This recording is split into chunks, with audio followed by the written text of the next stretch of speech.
After the confetti flies in Arizona, the league will still be staring at an issue that many think the NFL has mishandled for a very long time.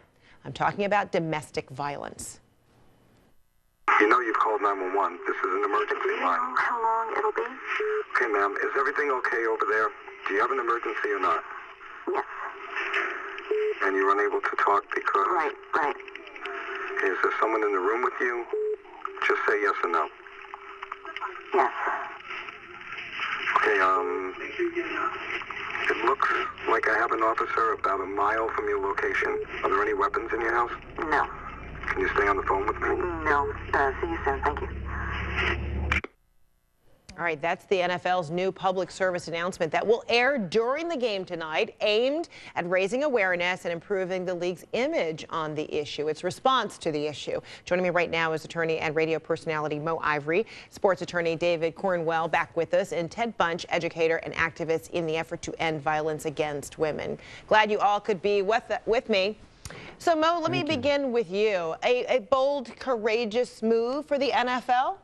In your view? Well, I think so. It makes business sense to say on our biggest day of the year, where these spots, a 1-minute spot is about $10 million, to say that we are going to give it to an organization, run a PSA about an issue that has been plaguing us, is very smart business. And I think it also says that we are paying attention and we are going to put something out on the biggest day. But realistically, during the first quarter of the Super Bowl, during a time when people are going to be moving about and grabbing, their snacks and all that, are they really going to pay as much attention to it as they would, the commercials that they're really looking for to have fun with? I hope so, but I still think it was a great gesture. So, David, is it a start? Is this redemption, a little bit of redemption for the NFL, which has received so much criticism for turning a blind eye, not addressing more seriously, more aggressively the issue of domestic violence and the athletes who have been alleged to have been involved in it?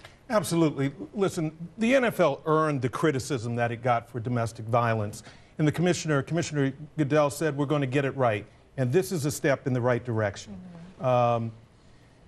He is seeking to what he says, normalize the conversation, pull back the veil so people can talk openly about domestic violence. But ultimately, the point is, men play football, men don't hit women, men protect them. And the NFL is going to get that message out. Ted, is that the message that will be received, the message being sent? Well, yes, we certainly hope so. And not only this commercial in the Super Bowl, but everything leading up to it, like the conversation we're having here. This is a real game changer in shifting the culture. If we want to impact culture, we have to do it with culture. And there's nothing that impacts our culture as much as the NFL, and specifically wanting men to say no more also, because when we look at violence against women in particular, the overwhelming majority of violence against women is men's violence, but the overwhelming majority of men are not violent, but we are silent about the violence that other men perpetrate. And that's why we want all people in our community to say no more. So, Ted, is it a game changer because the NFL is endorsing this PSA, is behind this PSA, or is it a game changer if there are results that are different, if there are numbers that are reflecting a real impact or change as a result of this PSA? Well, it's all of that, actually. And the NFL just this year has spent given about $45 million in airtime, not just for the Super Bowl, but we've been running ads with No More for quite some time now, certainly since September and since 2013. But in this last 6 months or so, it's been very, very high.